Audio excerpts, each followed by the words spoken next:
I suppose looking back it was just laziness.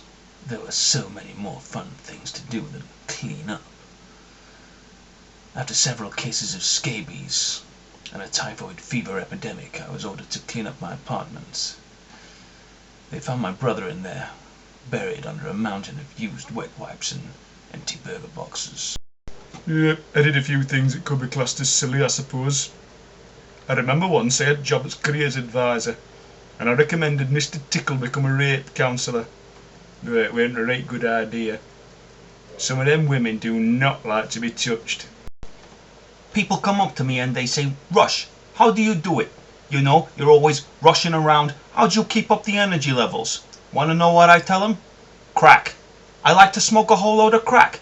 I just like smoking crack, you know. Smoking crack is what I do. I'm always smoking crack. I can't stop smoking crack, you know. It's like it's addictive or something. I don't know. They made light of it, but I really was a mess. I fell in with a bad crowd, you see. Got addicted to the rush. Started pressing myself against bus stops. Then, when the cleaners came, I'd jump at them, swearing, run off. Madness. Absolute madness. I even tried to file a lawsuit against Spirograph under the Trades Descriptions Act, but I underestimated their legal team. Didn't take them long to realize I hadn't been drawn using a circular plastic cog and a pen. I pitched an idea to Sky. Supermarket sweep. Idea was simple.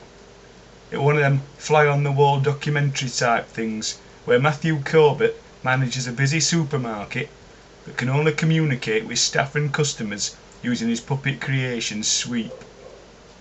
But he said it was silly.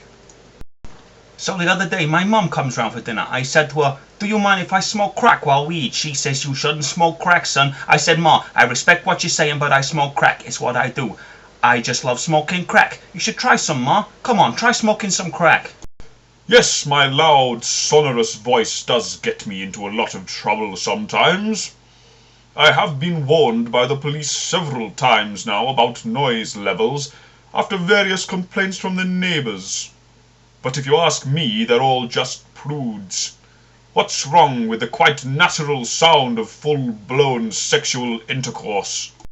Well, I suppose I was the only person who thought that the party would last forever. It wasn't long before my wrongdoings caught up with me.